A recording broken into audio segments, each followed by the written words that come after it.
नमस्कार साथियों, सुमंगल ज्योतिष में आपका बहुत बहुत स्वागत है। सुमंगल ज्योतिष में मैंने आपको बहुत से विषयों पर प्रकाश डाला है और उसके जीवन के बहुत से महत्वपूर्ण विषयों पर प्रकाश डाल के उनके विषय में आपको जानकारी दी है।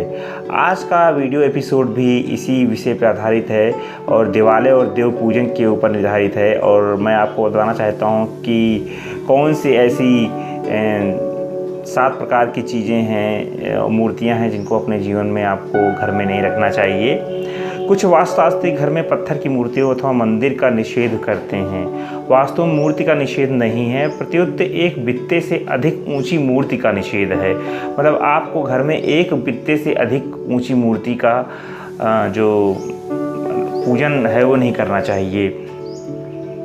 अंगुष्ठ प्रवादारभ्य वितस्ति या वदेव तु गर्हेश प्रतिमा कार्या नाधिका शस्यते बुद्धे।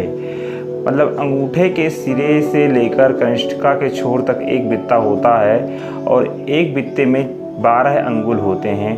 तो इस प्रकार से आपको एक बित्ते से अधिक की मूर्ति घर में नहीं रखनी चाहिए। घर में अंगूठे के पर्व से लेकर एक बित्ता परिणाम की ही प्रतिमा रखनी चाहिए और इससे बड़ी प्रतिमा को विद्वान लोग घर में शुभ नहीं मानते हैं। वैसे तो घर में मूर्तियों की प्राण प्रतिष्ठा को भी ज्योतिष शास्त्री अच्छा नहीं मानते हैं और वास्तुशास्त्री अच्छा नहीं मानते हैं।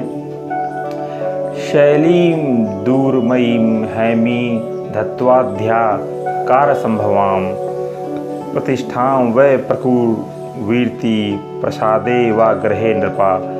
ये वृद्ध पराशर शास्त्र से लिया गया है। मतलब कि पत्थर, काष्ठ, सोना या अन्य धातु की मूर्ति की प्रतिष्ठा घर या देव मंदिर में करनी चाहिए, लेकिन वो बस एक बित्ते से बड़ी ना हो, 12 अंगुल से बड़ी ना हो। घर में एक बित्ते से अधिक बड़ी पत्थर की मूर्ति की स्थापना करने से गृह स्वामी को संतान प्राप्त नहीं होती। उसकी स्थापना देव मंदिर में ही करनी चाहिए। पत्थर की मूर्ति का निषेध है एक बित्ते से बड़ी।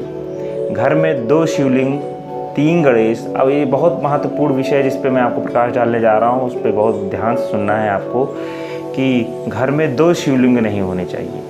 अगर घर में 2 शिवलिंग है तो आपके घर में यदि 2 परिवार है, 2 चूल्हा जलता है, तभी आप 2 शिवलिंग रखें।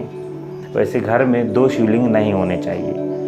समस्त परिवार एक ही शिवलिंग में पूजा कर सकते हैं।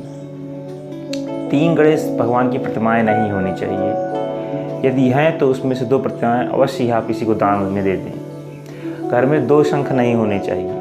यदि आपके पास 2 शंख हैं तो 1 शंख आप किसी को दान में दे दें, या तो फिर घर में 2 चूल्हे हों, 2 परिवार हों। 2 सूर्य प्रतिमा भी नहीं होनी चाहिए और 3 देवी प्रतिमा भी नहीं होनी चाहिए। 2 द्वार के गोमती चक्र और 2 शालग्राम भी पूजा करने से गृह स्वामी को अशांति प्राप्त होती है, इसलिए 2 शालिग्राम भी आपके पास नहीं होने चाहिए। इसलिए अगर आपके पास 2 शालग्राम हैं तो आप उसमें से 1 शालिग्राम किसी को दान दे दें। यदि आपके पास विवाहित पुत्री है तो उसे दान दे दें, नहीं तो आप घर में अशांति बनी रहेगी। बताया गया है शास्त्रों में आचार प्रकाश आचारेन्दु शास्त्र में बताया गया है ग्रहे लिंग द्वयम नाचर्य गणेश तृतीयम तथा शंख द्वयम तथा सूर्यो नाचर्यो शक्ति त्रयम तथा 2 चक्रे द्वारकायस्तु शालग्राम शिलाद्वयं तेखाम तु पूजने नैव उद्वेगम प्राप्युयाद ग्रही। मतलब कि ग्रही को उद्वेग प्राप्त होता है, चिंता और अशांति बनी रहती है।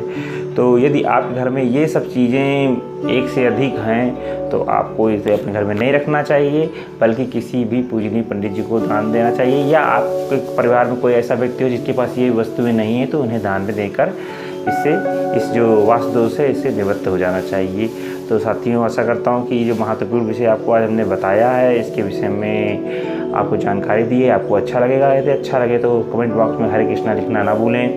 वीडियो देखने के लिए बहुत बहुत धन्यवाद। हरे कृष्णा।